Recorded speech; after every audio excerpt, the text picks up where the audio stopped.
자, 다음 주제로 넘어가 보도록 할게요. 어제 오늘 계속해서 이야기가 끊이질 않고 있습니다. 윤석열 검찰총장 얘기입니다.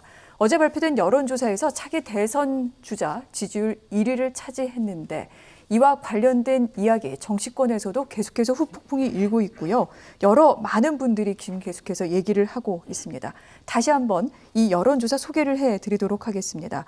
주요 대권 후보 지지도에 대한 여론조사가 실시됐는데 여야를 제치고 윤석열 검찰총장이 24.7%의 지지를 받으며 1위를 달성을 했습니다. 이어서 이낙연 민주당 대표 22.2%, 이재명 경기지사 18.4%, 홍준표 무소속 의원 5.6%, 안철수 국민의당 대표 4.2%, 심상정 정의당 의원이 3.4%, 그리고 기타 없음, 잘 모름이라는 응답을 모두 합쳐서 21.5%로 집계가 됐습니다. 여기서 저희가 궁금한 지점이 있죠. 어디서 이렇게 지지율을 많이 얻었나를 분석을 해봤더니 연령대로 봤을 때는 60대 이상에서 31.8%, 그리고 18세에서 29세, 저희가 이제 20대라고 부르는 층인데요. 25.5%의 지지를 얻었습니다.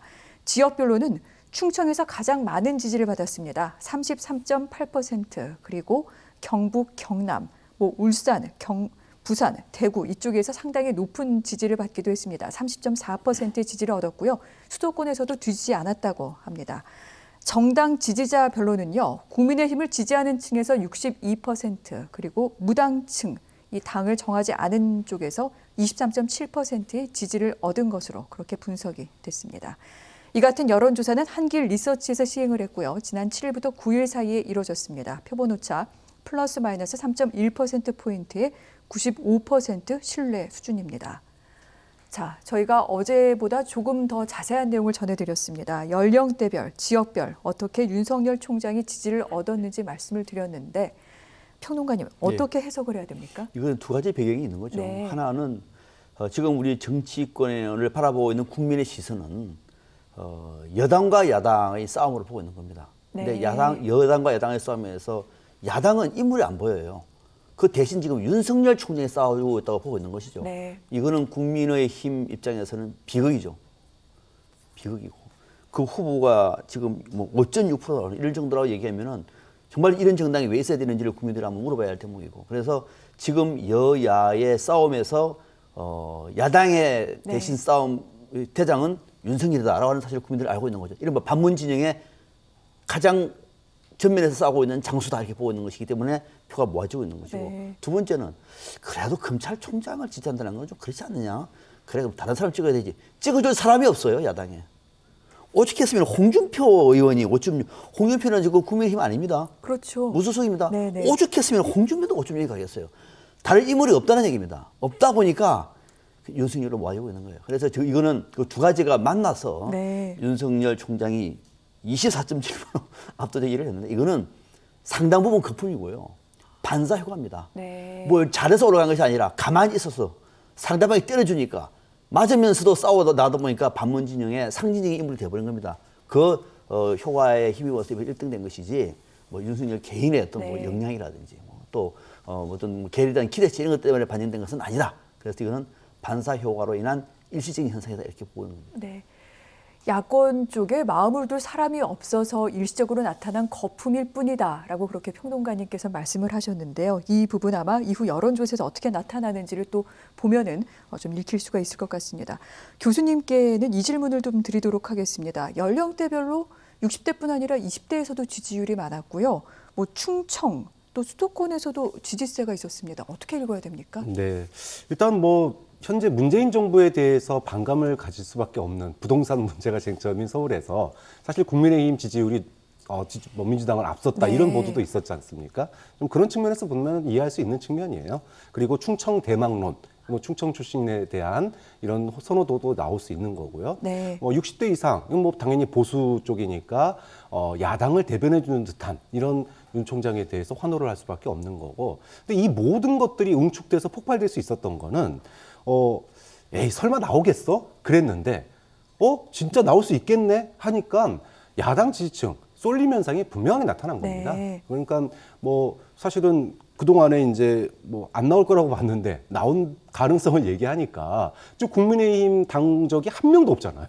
그러니까 당연히 일로 쏠림 현상이 나타나는 거고 네. 20대 같은 경우에는 저는 윤석열 총장이 확장 가능성을 보여준 면이라고 생각해요. 사실 20대가 취업이나 또는 부동산 문제에 대해서 좌절하고 있는데 네. 어떤 권력의 압박에도 굴하지 않고 뭔가 싸우는 듯한 진실을 찾기 위해 싸우는 듯한 이런 투사 이미지를 청년들은 당연히 받아들일 수밖에 없는 거고 그런 스타성에 환호할 수밖에 없는 겁니다.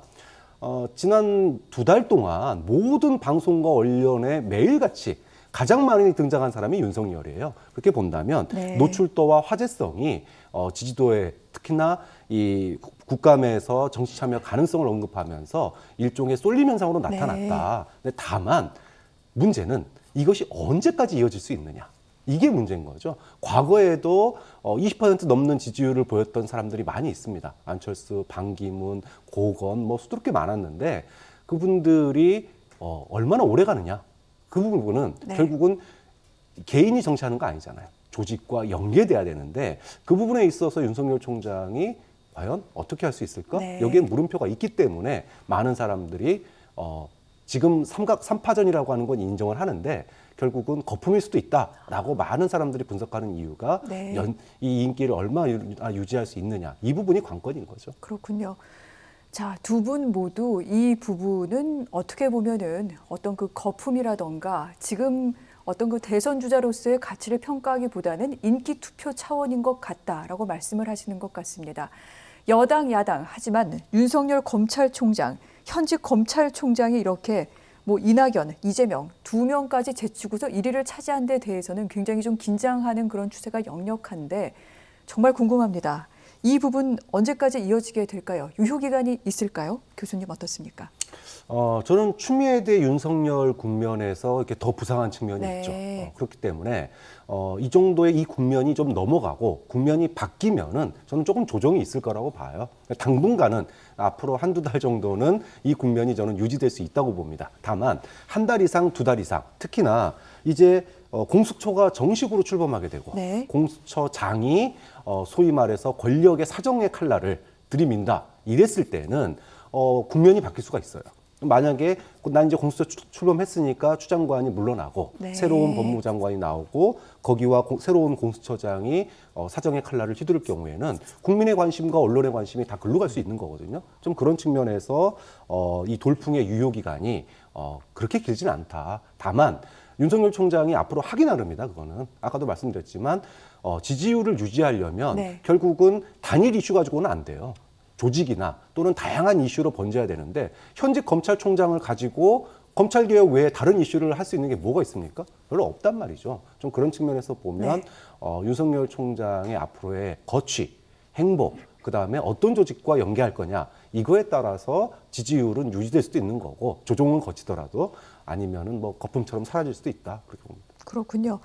현 정부가 추구하고 있는 검찰개혁, 공수처장이 이제 임명이 되고 아울러 뭐 수사권 조정 등등이 완료돼서 이제 이 부분에 대한 이슈가 어떤 그 관심이 다른 쪽으로 옮아가게 될 경우 이 부분이 어떻게 구현이 될지 볼 필요가 있다 이렇게 말씀을 해주셨는데 한 가지 또 궁금한 지점이 있습니다. 여당, 야당 지금 윤석열 총장을 자기 편이라고 얘기하는 곳은 없습니다. 그런데 정치를 하려면 사실 또 밑받침이 되는 세력이 있어야 되는데 윤 총장이 만약에 정치를 한다고 가정을 했을 때 어떤 세력의 지지를 받을 수 있는 겁니까? 우선 윤석열 총장이 정치를 할 것인가 저는 못하리라고 봅니다. 아, 네.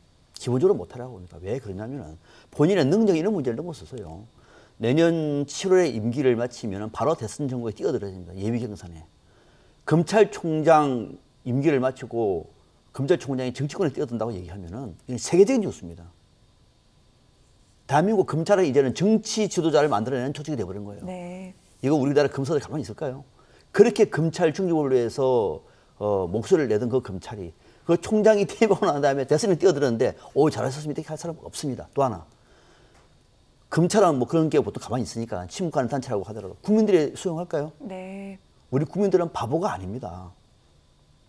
그런 점 저는 분명히 하기 때문에 안 할 것 같고 만약에 한다면 어떨까? 한다면은 일단 민주당하고는 거리가 멀죠. 민주당에는 윤석열보다 뛰어난 후보들이 상당히 많습니다. 거기서 윤석열이 이길 가능성이 별로 없습니다. 아예 없습니다. 그러면은 결국은 국민의힘으로 야당으로 가겠죠. 국민의힘하고 손 잡겠죠. 하면은 물론 국민의힘하고 손 잡는 방식은 많겠습니다만은 국민의힘에 들어가서는 당내 경선 앞서 우리가 예를 들어서 왔습니다만은 지금 3% 안에 드는 후보도 없어요. 대선에. 윤석열 중에 혼자만 24%라고 네. 얘기하면은 당내에서 대선 주자가 되는 것은 어렵지 않다고 봅니다. 중요한 것은 이제는 본선이거든요. 본선. 아마 윤석열 총장도 정치에 만약에 개입한다면은 정치 뛰어든다면 본인도 후회할 만큼 혹독한 후폭풍을 감내를 해야 됩니다. 네. 자, 그럴 경우에는 과연 그 정당에 들어갈까? 또는 일각에서 말하는 제3의 이 진영을 만들어 가지고 야권 재편을 하자. 그렇게 갈 경우에는 야권 전체가 무너져 버려요. 왜? 그렇게 혁신하고 개혁하라고 했던 국민의힘이 그거 못하고 또다시 야권을 표로 모아가지고 선거에 나선다고 하면은 그런 야당 국민들이 다시 내쳐버립니다. 그러니까 지금 이 상황을 특히 국민의힘이 좀 엄중하게 봐야 되는데 네. 그러나 그 엄중하게 본다고 하면은 윤석열 총장이 그런 정당에 가가지고 대선에 뛰어든다. 저는 그거는 정말 상식 바퀴라고 보고 그럼에도 불구하고 한다고 하면은 그밖에 길이 없다. 그 길은 굉장히 험로가 될 것이다. 이렇게 보는 거죠. 그렇군요. 자, 지금의 이 여론조사가 단순히 윤석열 현상에 머무르게 될 것인지 아니면 정치판을 굉장히 흔들고 있는 어떤 중점이 되는 사안으로 계속해서 전개가 돼 나갈지 그래서 여러 가지 부분을 좀 눈여겨봐야 될 지점인 것 같습니다.